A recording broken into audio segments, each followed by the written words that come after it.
Vamos abrir as nossas Bíblias, o Salmo 93, para meditarmos do verso 1 até o verso 5, nossa série de sermões no livro dos Salmos.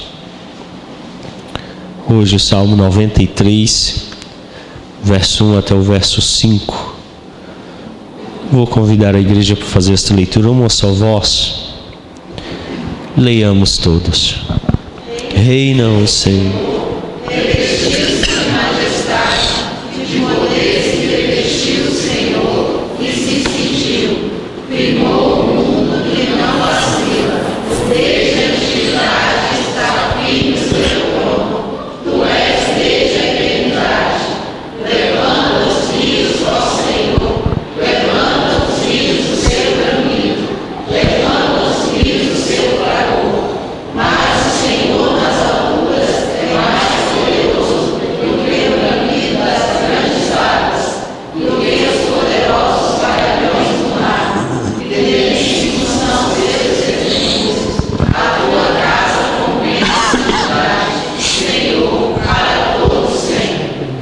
Amém. Meus irmãos, esta de fato tem sido uma semana abençoada, já pela meditação anterior que nós tivemos nos salmos que compõem este trecho.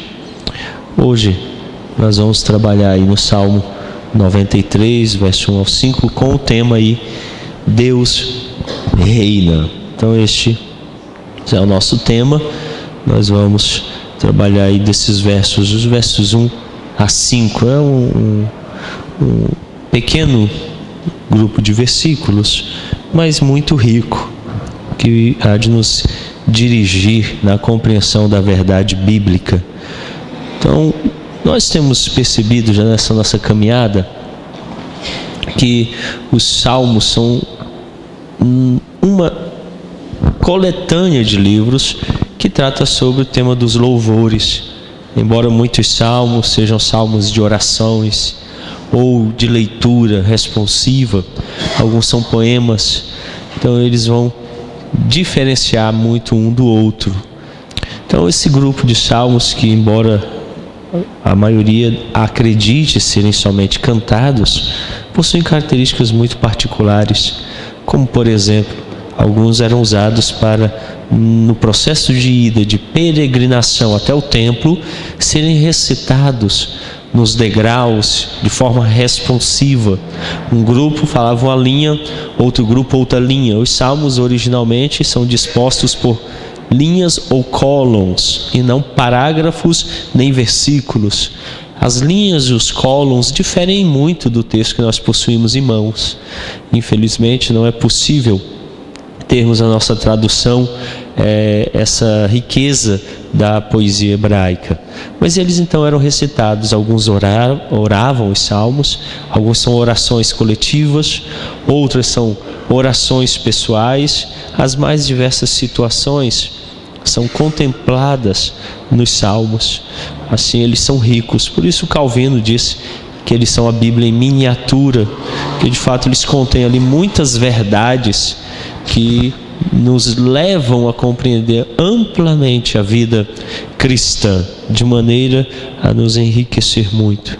Outra característica que os salmos nos pedem, uma leitura vagarosa, pausada, lenta, que observe detalhadamente cada repetição ou as imagens que são utilizadas pelo salmista. Os salmos devem ser lidos com meditação, com bastante calma e paciência, atentando àquilo que o autor nos remete como verdade bíblica. Quando você for ler os salmos, atente para esta realidade. Bom, enquanto nós abrimos aqui, eu queria que você então percebesse que o livro dos salmos, na verdade, são 5 livros. É uma coletânea de livros reunidos por um redator. Nós não conhecemos o redator, ele não se fez conhecer em registro, mas o que nós sabemos é que ele recolheu vários salmos de vários períodos e os distribuiu em 5 livros. Hoje nós temos um único livro compondo o livro dos Salmos, que na verdade são 5 livros reunidos em um único livro. Então, esses livros, eles estão divididos da seguinte maneira: o livro 1, ele vai cobrir aí o Salmo 1 até o Salmo 41. O livro 2, ele vai do Salmo 42 até o Salmo 72. O livro 3 vai do Salmo 73 ao Salmo 89. O Salmo 90, o livro 4 vai do Salmo 90 ao Salmo 106. É neste salmo, nesse grupo de salmos que estamos meditando. Começamos no Salmo 90 e vamos até o Salmo 99. O livro 5 é o Salmo 107 até o Salmo 150. Assim encerra-se então aí os 5 livros do livro de Salmos. Eu queria que você atentasse a esta música, a letra dela e o que ela nos diz. Esse é um cântico da nossa juventude, né, Elias? Lá da década de 80. Pudera nós cantarmos ele à igreja, acho que seria enriquecedor. Ele é baseado no Salmo 93, como vocês puderam observar. Uma bela melodia e uma letra bíblica que narra de fato aquilo que o salmista diz. João Calvino, falando acerca do livro dos Salmos, ele diz assim: embora Salmos seja repleto dos preceitos que servem para confortar nossa vida a todos os aspectos da santidade, da piedade e da justiça, o livro nos ensinará e nos treinará principalmente a suportar a cruz. Calvino diz então que o livro tem uma rica gama e muito ampla de preceitos, mas o principal motivo seja nos ensinar a suportar a cruz de Cristo, a vivermos um padrão conforme o Evangelho. Depois da existência de Deus, não há nada cuja crença não seja mais importante do que a aceitação do domínio do Altíssimo, de que Yahvé é Deus e que esse Deus reina, sendo não apenas o rei por direito, o possuidor e proprietário de todas as pessoas e coisas. Eu gosto muito dos contos de C.S. Lewis, as Crônicas de Nárnia, uma personagem muito singular, a menor de todas, mas também a que possui maior fé. E é muito interessante observar nos diálogos que ocorrem entre os personagens. Toda vez que Edmundo, um dos mais difíceis dos irmãos, se apresenta com dúvidas, ou mesmo quando aparecem inimigos terríveis, a fé em Aslan, que apresenta-se ali como o cordeiro na imagem do leão, o leão de Judá, aquele que protege o seu povo e o guarda. E é muito interessante observar aquelas crianças tendo uma fé autêntica no reinado dele, mesmo quando a figura dele pouco aparece na série de histórias. É uma figura oculta que às vezes está aparecendo por trás, guiando cada situação. E quando ele aparece, então, ele aponta o seu reinado, esbravejando contra os inimigos, determinando as situações e mostrando que ele está conduzindo tudo. Deus, de fato, precisa ser reconhecido por nós como igreja, como rei. Não há outra doutrina tão importante quanto esta, além da existência dele. Além de reconhecermos que Deus existe, eu acredito que seja muito importante reconhecermos que Deus reina poderosamente. Ele reina sobre tudo que lhe pertence, porque ele é rei por direito, possuidor e proprietário de todas as pessoas e coisas. De fato, tudo pertence a ele, pois ele é o rei de todas as coisas. Nós temos então o nosso gráfico que trata acerca do grupo de salmos que estamos trabalhando, começando lá no Salmo 90, indo até o Salmo 99. Esse grupo está dividido numa estrutura da poesia hebraica que nós chamamos de entrelaçamento. O redator original entrelaçou os salmos e ele fez então com que os salmos do grupo 90 a 92 e o Salmo 94 formasse o primeiro entrelaçar, que fala sobre Deus como refúgio. Nós vimos isso então nos primeiros sermões, Deus apresentado como nosso refúgio. E agora, do Salmo 93 até o Salmo 95 a 99, Deus vai ser apresentado como rei, vai falar da realeza dele, o governo dele. Então, a cada domingo de manhã e à noite, nós vamos investigar esse entrelaçar das duas situações: Deus como refúgio e Deus como rei, aquele que reina, apresentando-nos então essa ideia de um Deus que governa. O rei, de fato, que direciona e dispõe todas as coisas, que direciona e dispõe todas as criaturas e todas as suas ações de acordo com a sua vontade. Isso sim é aquilo que nós temos como fé quando falamos de Deus como rei. Um rei que dispõe todas as coisas, governa tudo como lhe apraz, que direciona e dispõe todas as criaturas e todas as suas ações de acordo com a sua vontade. Então, vimos aqui na introdução das nossas aulas na escola dominical sobre cosmovisão reformada, de que nós não somos como os deístas. Os deístas acreditam que Deus criou o mundo e se distanciou do mundo, deixando o mundo sozinho. Para nós, teístas cristãos, Deus está envolvido diretamente com o mundo, conduzindo e dirigindo o mundo em cada situação, a cada instante, a cada momento, pela sua vontade soberana. Deus então reina eternamente e toda a administração de seu governo foi disposta por seu conselho eterno. Então, esse governo de Deus se dá pela disposição pessoal dele no seu conselho eterno. Deus não vai governando as situações conforme elas surgem. Deus não é pego de surpresa. Deus não pode ser surpreendido por nada ou acaso algum. Deus dirige tudo como lhe apraz. E a forma pela qual ele faz isso é o seu conselho eterno, onde ele determina todas as suas coisas. Ele diz como elas devem acontecer. Abra no Salmo 139 para lermos. Salmo 139. Senhor, Tu me sondas e me conheces. Sabes quando me assento e quando me levanto. De longe penetras os meus pensamentos. Esquadrinhas o meu andar e o meu deitar. Conheces todos os meus caminhos. Ainda a palavra me não chegou à língua, e Tu, Senhor, já a conheces toda. Tu me cercas por trás e por diante, e sobre mim pões a mão. Tal conhecimento é maravilhoso demais para mim, é sobremodo elevado, não posso atingir. Para onde me ausentarei do Teu Espírito? Para onde fugirei da Tua face? Se subo aos céus, lá estás. Se faço a minha cama no mais profundo abismo, lá estás também. Se tomo as asas da alvorada e me detenho nos confins dos mares, ainda lá me haverá de guiar a Tua mão, e a Tua destra me susterá.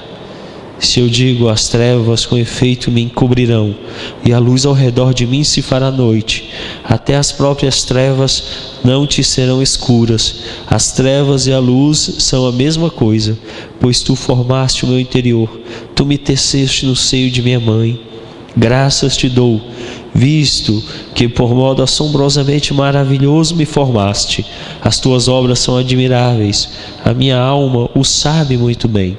Os meus ossos não te foram encobertos, quando no oculto fui formado e entretecido, como nas profundezas da terra. Os Teus olhos me viram a substância ainda informe, e no Teu livro foram escritos todos os meus dias, cada um deles escrito e determinado, quando nenhum deles havia ainda. Que preciosos para mim, ó Deus, são os Teus pensamentos, e como é grande a soma deles. Salmo muito belo, que apresenta essa vontade eterna de Deus, inclusive nas palavras do salmista, que antes de sermos formados, Deus já nos conhecia, que foram escritos os nossos dias, cada um deles determinado pela vontade de Deus, que Ele também, o nosso Deus poderoso, nos conhece ainda antes de sermos formados, e Ele tem nos guiado desde então pela sua poderosa mão. Yahvé, o nome pactual de Deus, ocorre 5 vezes no Salmo 93. Este nome é o nome pelo qual Deus se relaciona conosco em aliança pactual. Quando ele se apresentou a Abraão para fazer aliança com o povo dele, ele então usou esse nome. Esse nome então repetido no Salmo aponta esse governo pactual de Deus sobre as nossas vidas. No grupo de salmos aí, do Salmo 94 até o Salmo 99, vai aparecer 28 vezes o uso de Yahvé como Senhor pactual. Em primeiro lugar, esta manhã, eu gostaria de conversar com vocês sobre Deus governa sobre a criação. Verso 1 e 2, leiamos. Reina o Senhor, revestiu-se de majestade. De poder se revestiu o Senhor e se cingiu, firmou o mundo que não vacila. Desde a antiguidade está firme o teu trono, tu és desde a eternidade. O reinado de Deus é desde a eternidade. Ele é em si majestoso, sua glória é visível, diz o verso 1. Primeiro ponto que precisamos compreender, de fato, é este: Deus governa sobre a criação.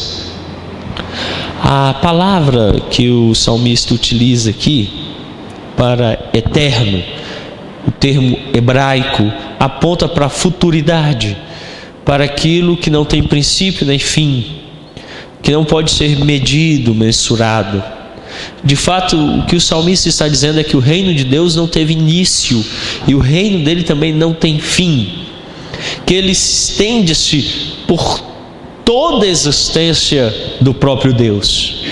Deus não se torna rei, Deus é rei, Deus está reinando, Deus sempre reina e sempre reinará. Ele então é em si mesmo majestoso. O versículo 1 diz que ele revestiu-se de majestade. O tempo que apresentado para este verbo diz que ele não colocou um manto real, uma coroa, aquela vestimenta comum ao rei, que em si mesma já é cheia de pompa e demonstra o poder do soberano que governa. O que o salmista está dizendo é que ele toda a pessoa dele é coberta de majestade. Não há nada no aspecto dele que não esteja coberto pela majestade. Ele se vestiu por completo de majestade. Todo ele é majestoso. O reinado dele se caracteriza pela eternidade. Ele sempre reinou e sempre reinará. O que caracteriza também esse reinado é a sua majestade, que o cobre por completo. Deus não se torna majestoso, Deus é majestoso em todo o seu ser. As suas obras, os seus decretos eternos, a sua vontade, tudo é majestoso em si. A majestade lhe pertence. Não é como os governadores humanos que sobem e caem dos tronos, que temporariamente reinam, que parcialmente reinam, e que a majestade deles é aparente. Todo rei, por mais majestoso que ele seja, quando ele se deita, ele amanhece com remela nos olhos, babado, cabelo bagunçado. As vestes que ele coloca para deitar não são vestes para se apresentar em público. Mas Deus, ele está todo vestido de majestade. Todo instante, de eternidade a eternidade, o que o reveste é a majestade.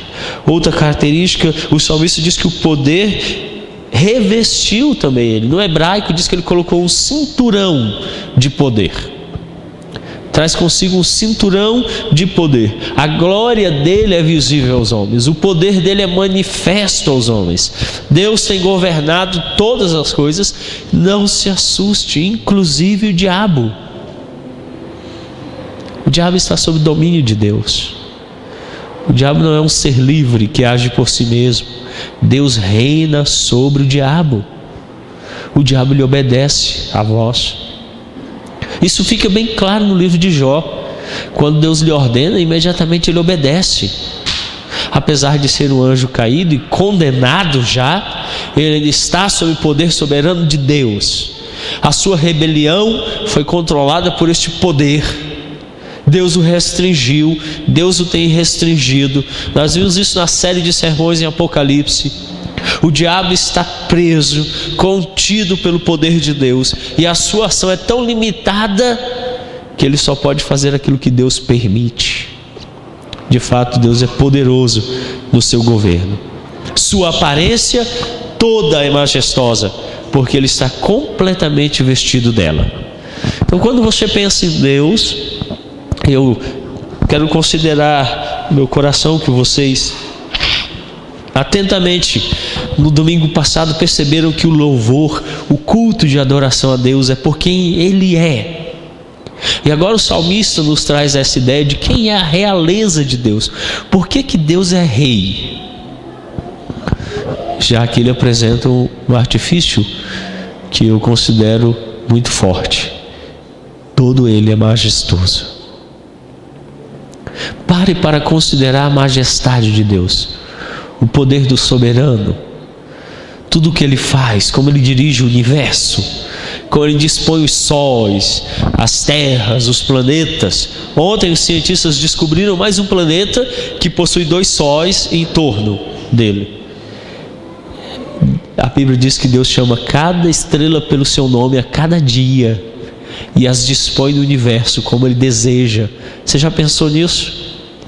Que se o nosso planeta estivesse 2 centímetros fora de órbita, para lá ou para cá, nós teríamos uma mudança tão drástica na nossa temperatura, ou congelando demais, ou esquentando demais, que morreríamos. E a cada dia a Bíblia diz que Deus chama as estrelas e as dispõe no seu devido lugar e as coloca para funcionar. Ele é majestoso em si mesmo. Por isso a adoração a Deus não é pelo que Ele faz, é por quem Ele é. Deus é majestoso e está revestido de poder. Em segundo lugar, Deus governa sobre os inimigos. Olha o verso 3 e 4. Levantam os rios, ó Senhor, levantam os rios o seu bramido, levantam os rios o seu fragor. Mas o Senhor nas alturas é mais poderoso do que o bramido das grandes águas, do que os poderosos vargalhões do mar. Eu fui em Maricá, logo cedo de manhã, à beira do mar, lá no estado, na região dos lagos, no Rio de Janeiro, observar as ondas. Elas são tão fortes naquela região que você não tem praia, é um precipício, uns 4, 5 metros de altura. Lá embaixo as ondas estão batendo com muita força contra os paredões. O barulho é estrondoso. Você sente um gelo na alma quando você vê a força com que dia e noite o mar bate contra o paredão de areia e de pedras. Dia e noite, o poder das águas não cessam. O salmista então invoca essa imagem. E aqui o salmista usa uma das mais poderosas imagens da natureza. Ondas poderosas do oceano estão exibindo a sua força. O verso 4 diz assim: um bramido das grandes águas, do que os poderosos vargalhões do mar. Há várias interpretações aqui, eu não quero me ater a elas, mas eu acho que seja salutar que vocês ouçam. Uma delas diz que talvez sejam os inimigos terrenos, tendo em vista que a Babilônia, toda aquela região da Mesopotâmia, o termo Mesopotâmia significa entre rios. Então a Síria, a Babilônia, o Egito, que também está à beira do grande rio Nilo, talvez seja uma alusão a esses inimigos que estão entre os grandes rios da região e que se levantam contra o povo de Deus e contra o próprio Deus. Pode ser uma das interpretações. A outra interpretação é que esses inimigos, quando iam contra Jerusalém, faziam barulho de grandes águas que estavam indo contra a cidade para derrotá-la. Eu acredito que talvez seja simplesmente invocar a imagem de um ato tão poderoso na natureza E o salmista então pega aquilo que nos é imenso, em toda a sua enormidade, em todo o seu poder que não pode ser contido por homens, que são as ondas poderosas do mar. E ele diz assim, que essas ondas, por mais grandes, imensas que sejam, pelo tamanho poderoso do oceano, ele diz ainda no verso 4, mas o Senhor nas alturas é mais poderoso. Ainda que o mar seja imenso, Deus é maior. Ainda que as ondas sejam impetuosas e nunca cessem, Deus é maior. Os inimigos não podem prevalecer. O Senhor pode acalmar as águas com a sua palavra. Olha o Salmo 33, o verso 7. Salmo 33, o verso 7.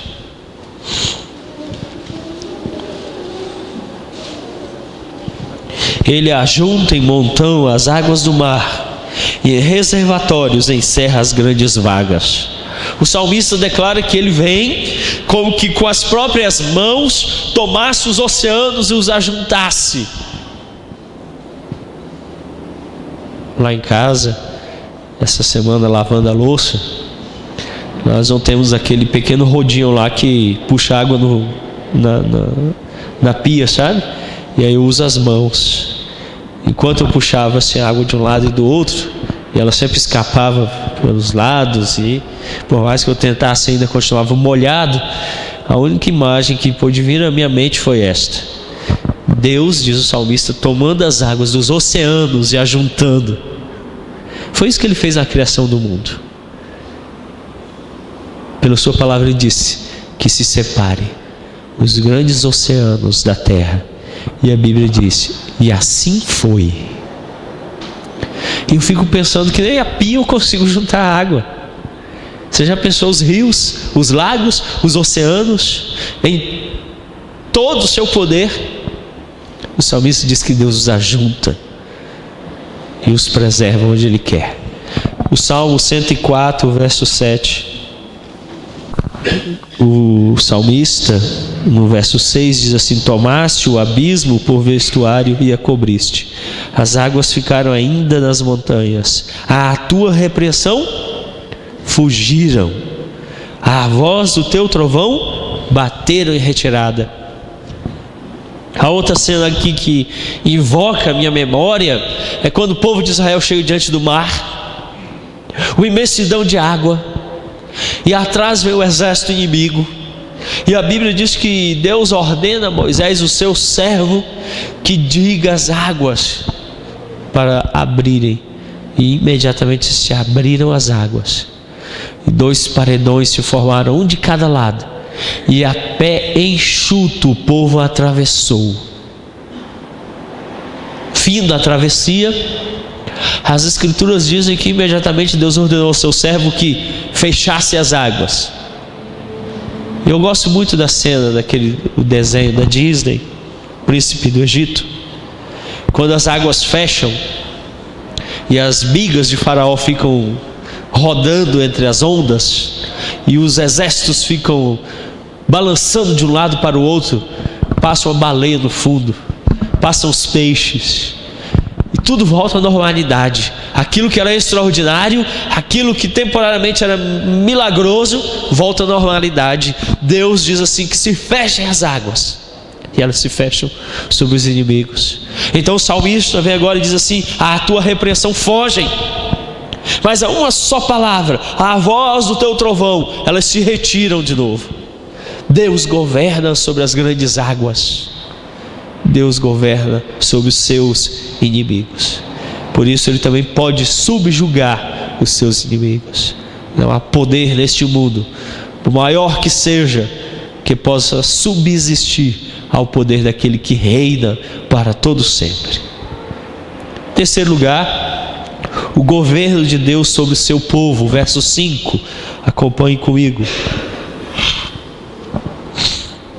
Versículo 5 do Salmo 93. Fidelicíssimos são os teus testemunhos, à tua casa convém a santidade, Senhor, para todo o sempre.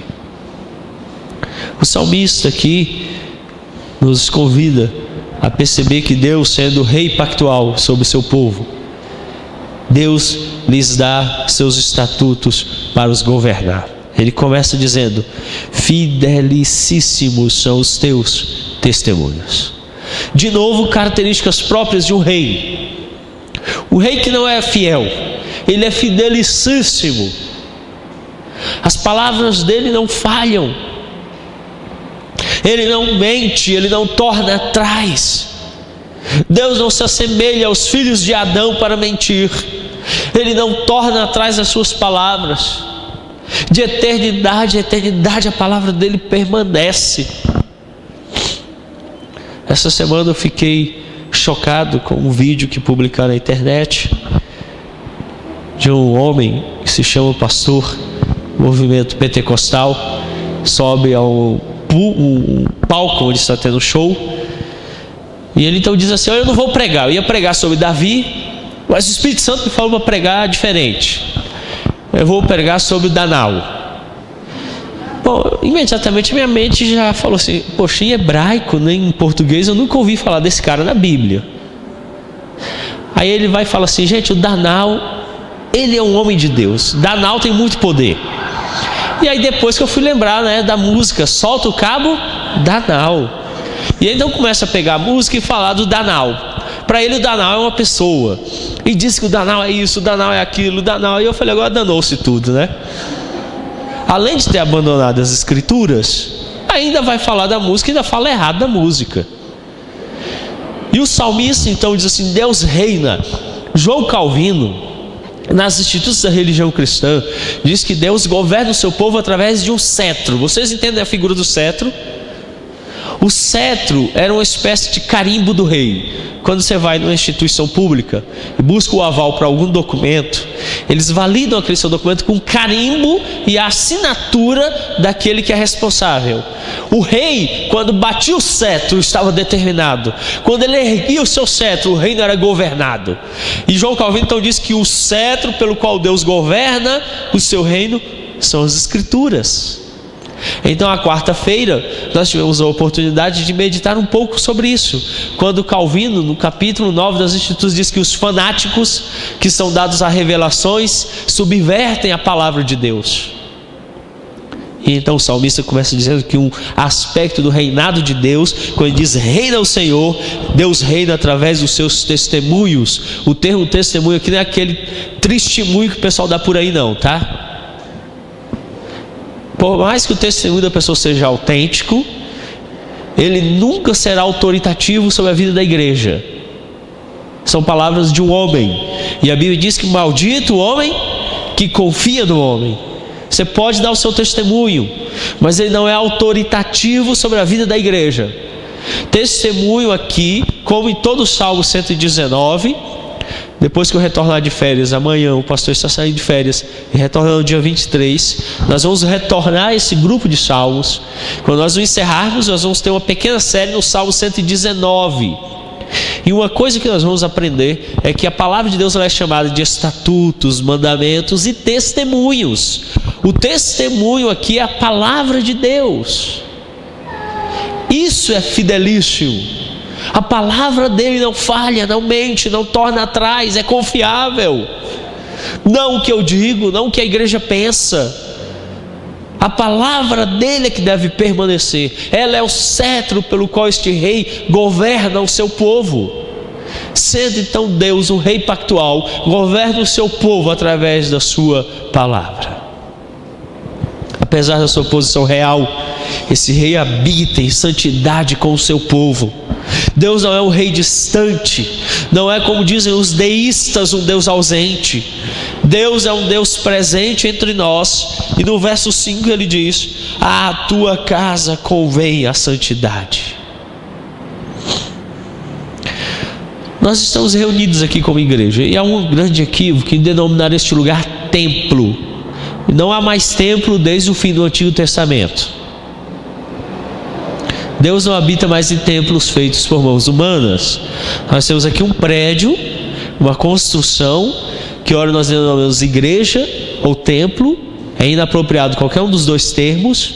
O templo não tinha nada a ver com isso aqui. A igreja também não tem nada a ver com esse edifício. A igreja somos nós, o povo de Deus. O templo era uma construção do Antigo Testamento, e ele já não existe mais como templo. Precisamos entender isso. Em momento oportuno, o pastor trará um estudo acerca disso, para que possamos compreender melhor o uso do termo templo nas Escrituras. Mas mesmo assim, o salmista usa aqui o termo tabernacular. O tabernáculo era essa lembrança constante ao povo de Israel da presença de Deus. Abra em Deuteronômio, capítulo 12. Eu vou pedir ao presbítero Elias que esteja lendo o 5º livro da lei de Moisés, chamado Deuteronômio, capítulo 12, versos 5 e o verso 11.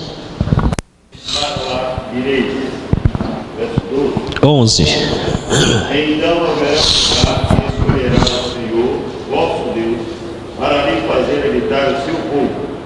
A esse lugar farei chegar tudo que vos ordene, os vossos holocaustos, os vossos sacrifícios e os vossos e a oferta das vossas mãos, e todos os vossos votos feitos ao Senhor. Então, o texto declara dessa presença de Deus com o seu povo. Quando nós nos reunimos como igreja, Deus se faz presente. Daí o nosso culto iniciar-se com a invocação. Nós invocamos o nome de Deus para estar entre nós. Então, meus irmãos, o salmista termina com essa nota fantástica de Deus habitando conosco, nos falando por sua palavra. Veja como Deus é bom para conosco. Ele reina de forma majestosa sobre nós. Ele derrota os inimigos dele, e ele nos dirige de forma pactual, dando-nos a sua palavra e habitando conosco. Mas há ainda aí um alerta que eu quero deixar para vocês. O salmista termina dizendo assim: à tua casa convém a santidade. O termo aqui no hebraico indica aquilo que é separado, aquilo que é consagrado. Eu acho que o problema começa com a nossa perspectiva do que seja domingo. A Bíblia diz assim: criou Deus todas as coisas em quantos dias? 6 dias. E o 7º dia que ele fez? Santificou. Depois lá nos mandamentos diz assim: 6 dias trabalharás, mas o 7º dia é do Senhor teu Deus. 2 coisas você peca quando você toma esse dia para você. Você desobedece a ordem direta dele de santificar esse dia separando, e você faz roubo. Você está tirando algo que não lhe pertence, que não é seu. Deus nos deu 6 dias, mas um dia pertence a Ele. Ele instituiu isso como lei lá na criação. Então nesse dia você já deve começar separando, santificando. Eu não vou entrar em legalismo para dizer se é às 6 da tarde, à meia-noite, às 5 da manhã. Isso aí não interessa. Só me interessa que você comece esse dia separando, santificando, porque diz assim: convém à casa do Senhor a santidade. É um dia para nos separarmos dos nossos pensamentos comuns, daquilo que nos diz respeito, e empregarmos todo o nosso ser, toda a nossa força, todas as nossas faculdades para servir a Deus e amá-lo para todo sempre, cultuando, servindo a presença dEle, fazendo-lhe culto, nos exercícios espirituais diversos, que incluem as conversas santas, a oração, a leitura da palavra, a visitação uns aos outros, os jejuns. O dia do Senhor exige santidade. Ser santo não é fazer igual o Pato Donald, que arruma uma argola dourada e prende nas costas para dizer que é santinho. Ser santo é consagrar-se. Ser santo é separar-se do uso comum para o uso específico à presença de Deus. O salmista então termina dizendo: se Deus reina, santifique-se a Ele. Se Deus é rei, seja santo a Ele. Curva sua fronte, feche seus olhos. Vamos orar. Pai querido, obrigado, Senhor, por esta manhã.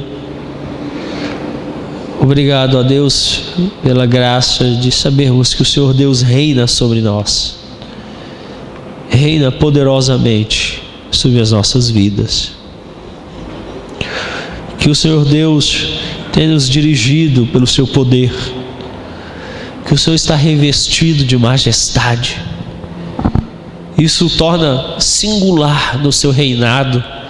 Em nada o Senhor se assemelha aos reis da terra, pois o teu reino é eterno, sempre existiu e sempre existirá. O Senhor dirige todas as coisas como lhe apraz, inclusive os seus inimigos, que são, ó Deus, apresentados aqui na imagem das poderosas ondas do oceano, as quais, a palavra nos disse, são conduzidas pela tua mão poderosa. E por último, ó Deus, o teu povo, a quem o Senhor ama, que é dirigido, ó Deus, pelas suas mãos poderosas, pelo seu testemunho eterno. E o Senhor é fiel e não falha nas suas palavras. Então, nós somos chamados à fidelidade para viver em santidade diante do Senhor.